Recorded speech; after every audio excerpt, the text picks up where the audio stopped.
कुछ भी जहाँ ना था कल तक तेरा मेरा, वहाँ आज रिश्तों का सौदा होने लगा, चलने लगा इंतकामों का सिलसिला।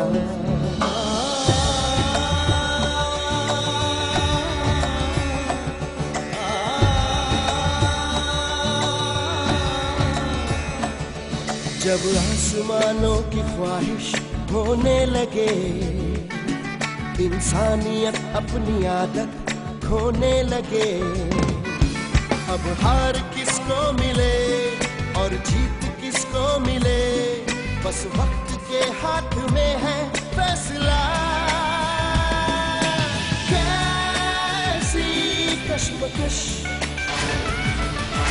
कैसी कश्मकश।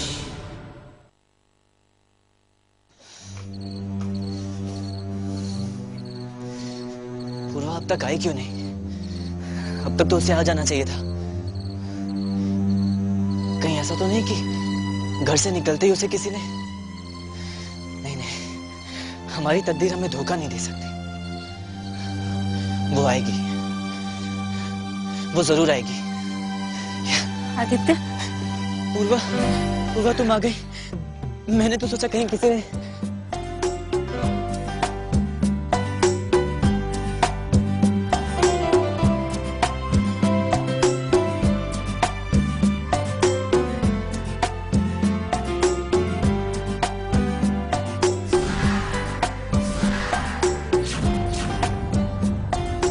तो लगा कहीं किसी ने... नहीं आदित्य, आज मुझे तुम्हारे पास आने से दुनिया की कोई ताकत नहीं रोक सकती थी। आदित्य, आज मैं अपना सब कुछ छोड़कर तुम्हारे पास आ गई, सब कुछ। अब से मेरे पास तुम्हारे अलावा और कुछ नहीं है। पूर्वा, ये आदित्य तुमसे वादा करता है कि तुम्हें कभी किसी चीज की कमी नहीं होने देगा। मैं कोशिश करूंगा कि तुम्हारे दामन में हर वो खुशी डाल दूं जो तुम्हें चाहिए। आदित्य, मेरी सबसे बड़ी खुशी तो तुम हो। बस तुम सारी जिंदगी मेरे साथ रहो, मुझे इसके अलावा और कुछ नहीं चाहिए। आदित्य, अब हमने घर तो छोड़ दिया है। अब क्या? अब हम एक साथ अपने सपनों के महल में रहेंगे। सपनों का महल? पर बनाएंगे कहाँ? बनाएंगे कहाँ? मैडम जी, हमारा सपनों का महल तैयार है। मेरा घर। अरे इतनी हैरान क्यों हो गई? हमारे रिश्ते से तुम्हारे घर वालों को ऐतराज था, मेरे घर वालों को नहीं। मेरी मामा, मेरे भैया, वो तो कब से यही चाह रहे थे कि हम एक हो जाएं। आदित्य, तुम्हें पूरा भरोसा है? भरोसा ना करने की कोई वजह ही नहीं है। हम इसी वक्त घर जाएंगे और तुम देखना मेरी मामा अपनी इस प्यारी बहू का कितने जोरदार तरीके से स्वागत करती हैं। अरे क्या सोचने लगी? देखो इतनी रात गए हमें यहाँ किसी ने देख लिया ना तो चलें?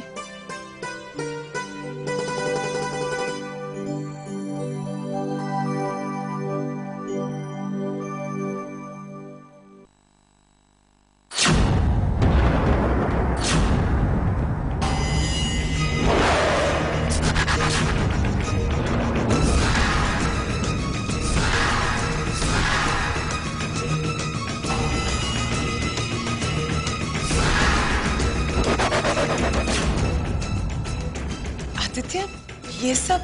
हाँ मामा, मैं आपकी बहू को ले आया।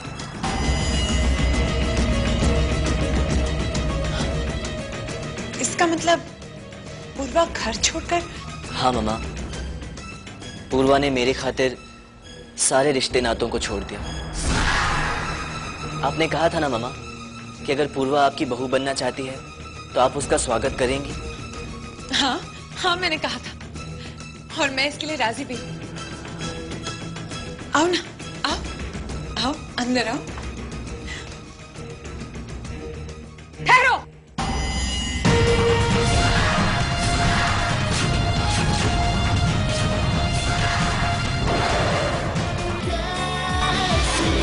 कश्मकश।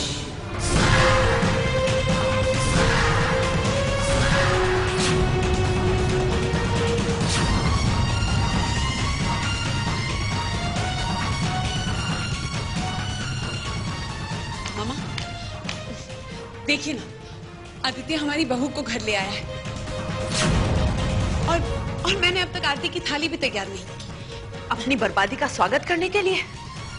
ऐसी बेताबी मैंने आज तक नहीं देखी।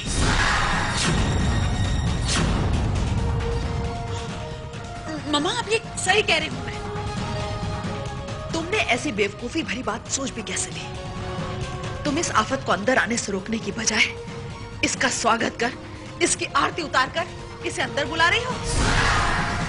मम्मा, आप मेरे बेटे की चाहत को आफत का नाम देकर उसका अपमान कर रहे हैं। हाँ, मैंने इसका अपमान किया है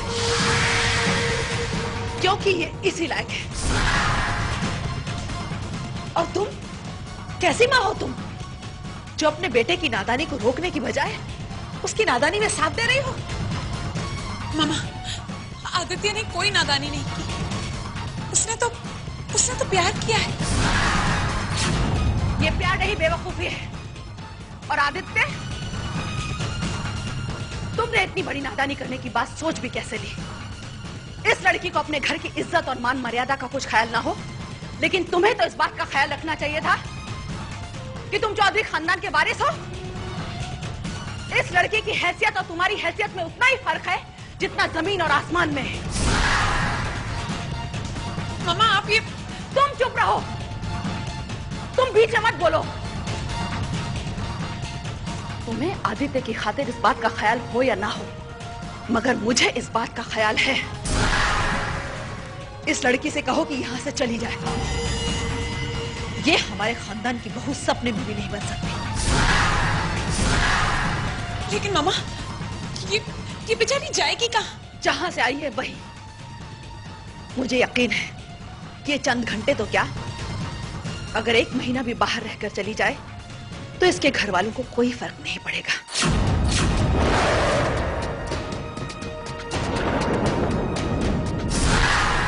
क्योंकि लड़की घर की इज्जत होती है, ये इसके घर वालों को नहीं पता। अगर पता होता तो ये अपने घर से बाहर निकलकर इतनी आसानी से यहां नहीं खड़ी होती। कान खोलकर सुन लो पूर्वा, कि तुम या तुम्हारा परिवार इस लायक नहीं कि उसका नाम हमारे परिवार से जुड़ सके।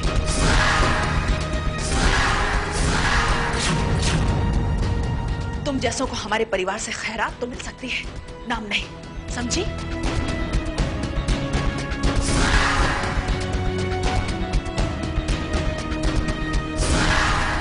चली जाओ यहां से, चली जाओ।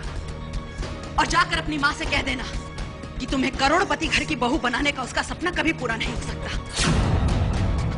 और अगर ये ख्वाब तुम्हारा है तो अपनी मां के आंचल में मुंह छुपाकर रो लेना। और अगर वो तुम्हारे आंसू पोंछने से मना कर दे तो कहीं डूबकर अपनी जान दे देना, समझी?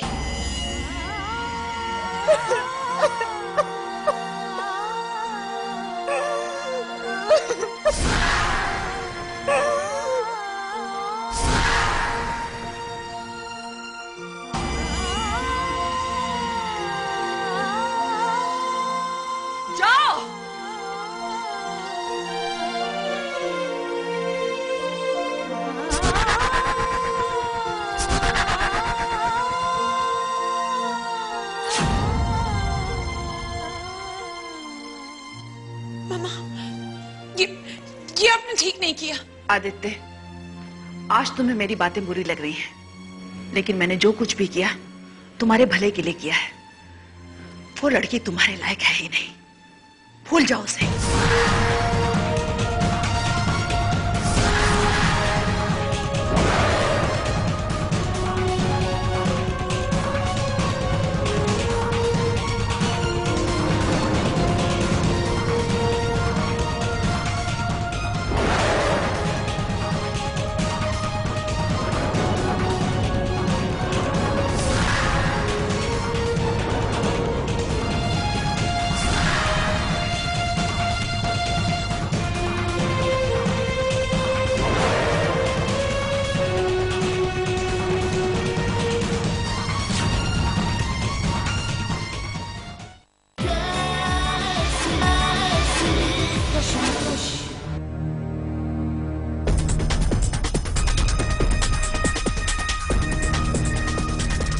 सब उस आदित्य का किया था। उसी ने पूर्वा को भड़काया हमारी। एक तरफ मेरी मां गई थी उनसे रिश्ता मांगने, इनकार कर दिया उन लोगों ने, और दूसरी तरफ ये आदित्य। मां मैं बता रहा हूं, ये सब उनकी मिली भगत है, साजिश है उनकी कि हमारी इज्जत मिट्टी में मिल जाए। बेटा, अब अनहोनी तो हो ही चुकी है। अब हम लोगों को यह सोचना है कि इस अनहोनी को अनर्थ होने से कैसे रोका जाए। क्या रोकना क्या है दाई अम्मा? हम तो जानते हैं ना कि ये काम किसका है। अब जो कुछ करना है मैं करूंगा। मैं पुलिस स्टेशन में उनके खिलाफ रिपोर्ट दर्ज कराऊंगा।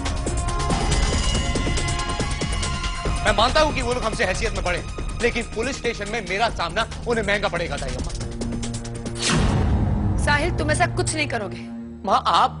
हाँ, ये मैं कह रही हूँ साहिल।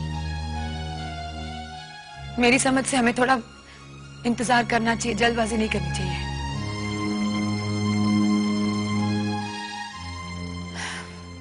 पूर्वा जरूर वापस लौट आएगी। और अगर लौट कर नहीं आई तो? मां आप ये बात जानती हैं कि हम ज्यादा दिन तक ये बात दुनिया वालों से छुपा नहीं सकते। माँ, साहिल ठीक कह रहा है, हमें इसी तक कुछ करना चाहिए। हाँ, ताकि अभी इसी वक्त चारों तरफ हमारी बदनामी हो जाए। बात को समझने की कोशिश करो साहिल। हमें कुछ वक्त इस बात को छुपाना चाहिए। हो सकता है तब तक पूरा लौट आए या हम उसे वापस लाने में कामयाब हो जाए। अगर अभी सबको बता देंगे तो क्या होगा दाई अम्मा? हमें थोड़ा इंतजार करना चाहिए। ठीक है, अगर आप इंतजार करना चाहती हैं तो कीजिए। मैं अभी जाकर पुलिस स्टेशन में रिपोर्ट दर्ज नहीं कराऊंगा, लेकिन उनको जाकर चेतावनी जरूर दूंगा कि उन लोगों ने जो गलती की है उसको सुधार लें, वरना तुम ऐसा कुछ नहीं करोगे साहिल। क्यों नहीं जाऊंगा मां? आप क्या चाहती हैं कि मैं बुज़दिल की तरह घर पर बैठकर अपने ही घर की इज्जत का तमाशा बनता देखता रहूं? साहिल, तुम उनसे क्या कहोगे?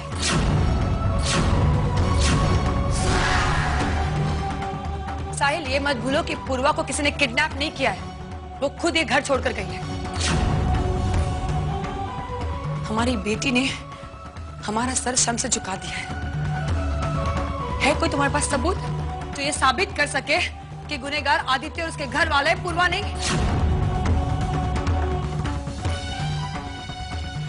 किस बिना पर तुम इतने उतावले हो रहे हो उनको सजा देने के लिए?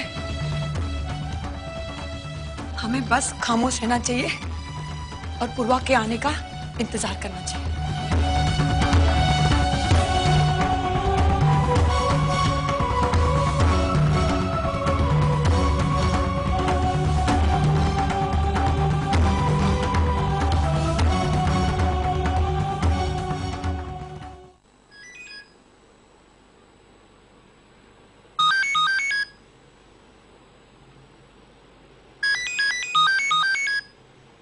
हेलो। काफी देर लगा दी आपने फोन उठाने में। शायद सोच रही होंगी कि मेरे सवालों का जवाब क्या देगी, क्योंकि सवाल क्या होंगे ये तो आपको अच्छी तरह से पता होगा ना। ओह साहिल, आवाज से पहचाना मैंने। एक्चुअली तुम्हारा नंबर मेरे मोबाइल में सेव नहीं है। वो क्या है ना कि मैं सिर्फ अपने लेवल के लोगों के नंबर्स ही सेव करती हूँ। और आपके लेवल के कौन है ये तो आप बखूबी पहचानती हैं। लेकिन आपका लेवल आदित्य क्यों नहीं पहचान पाया? आज तक तो तुम सिर्फ मयंक के बारे में पूछते थे, लेकिन आज अचानक आदित्य के बारे में। अनजान बनने की कोशिश मत कीजिए। आप अच्छी तरीके से जानती होंगी कि आपके बेटे ने क्या किया है। और मैं सिर्फ इतना कहना चाहता हूं कि अपने बेटे की पीठ थपथपाने की बजाय उसे खींचकर थप्पड़ मारिए और उससे कहिए कि मेरे घर की इज्जत सही सलामत मेरे घर पर लौटा जाए, वरना। एक मिनट, धमकी देने से पहले ये तो बताओ कि हुआ क्या है? आदित्य, तुम्हारे घर की इज्जत, ये कैसी पहेली है? देखिए, नाटक करने की कोशिश मत कीजिए। आपको भी पता होगा कि आपका बेटा आदित्य मेरी बहन पूर्वा को भगा कर ले गया। क्या आदित्य ने पूर्वा को, वो भी तुम्हारे सामने, तुम्हारे घर से, और तुम कुछ नहीं कर सके? तमाशा देखते रह गए? और तुम में इतनी हिम्मत भी नहीं थी कि तुम उसे रोक पाते? कैसे भाई हो तुम? अपनी बहन की हिफाजत भी नहीं कर सके। प्लीज, मैं आपसे शिकायत कर रहा हूं और आप मेरा मजाक उड़ा रही हैं। क्या आप नहीं जानती कि आपका बेटा आदित्य और मेरी बहन पूर्वा एक दूसरे से प्यार करते हैं और इसी वजह से पूर्वा घर से भाग गई, राइट?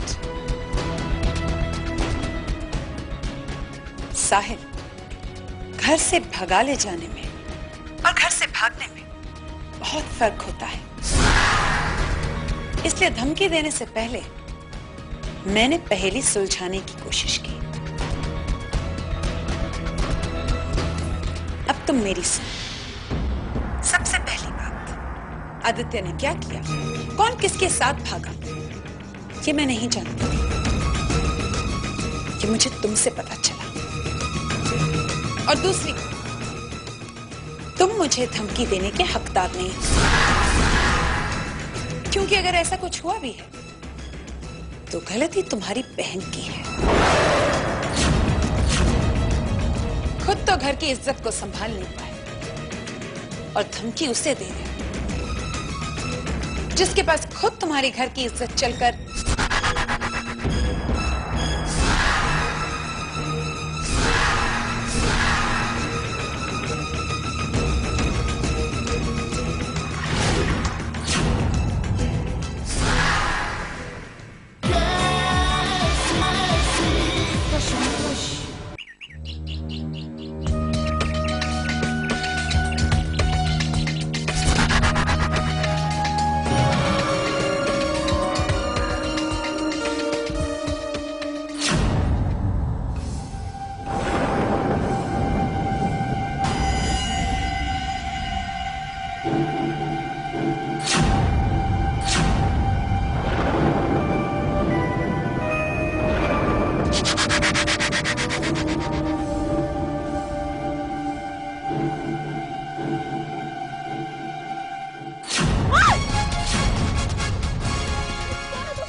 क्यों मुझे ये सजा मिली? मैंने ऐसा क्या गुनाह किया है जो मुझे ये सजा मिली? मैंने तो सुना था कि प्यार पूजा है, प्यार साधना है, प्यार ही भक्ति का दूसरा रूप है। फिर क्यों? मैंने भी तो प्यार ही किया है ना। मेरा प्यार गुनाह कैसे बन गया? मुझे सजा क्यों मिली माँ? क्यों? बोलो माँ, बोलो।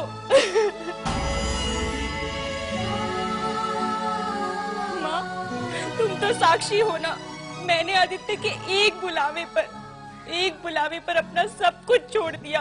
अपना घर, अपने रिश्ते, अपने नाते, अपना सब कुछ। यहाँ तक कि अपने परिवार की मान मर्यादा की भी चिंता नहीं की मैंने। और आदित्य ने मेरे प्यार का ये सिला दिया। जो उसने मेरे साथ किया वो तो मैं सपने में भी नहीं सोच सकती माँ, सपने में भी नहीं। उसके परिवार वाले उसकी आंखों के सामने मुझे जलील करते रहे। मेरे माथे पर न जाने कैसे कैसे कलंक लगाते रहे, पर नहीं, वो चुपचाप खामोश खड़ा तमाशबीन बने तमाशा देखता रहा। कुछ नहीं कहा उसने।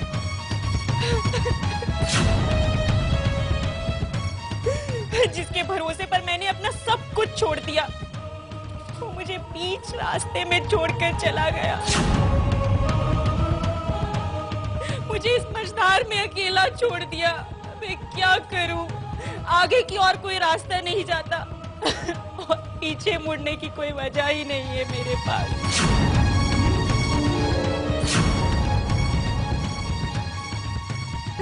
तू ही बता माँ, मैं किधर जाऊं?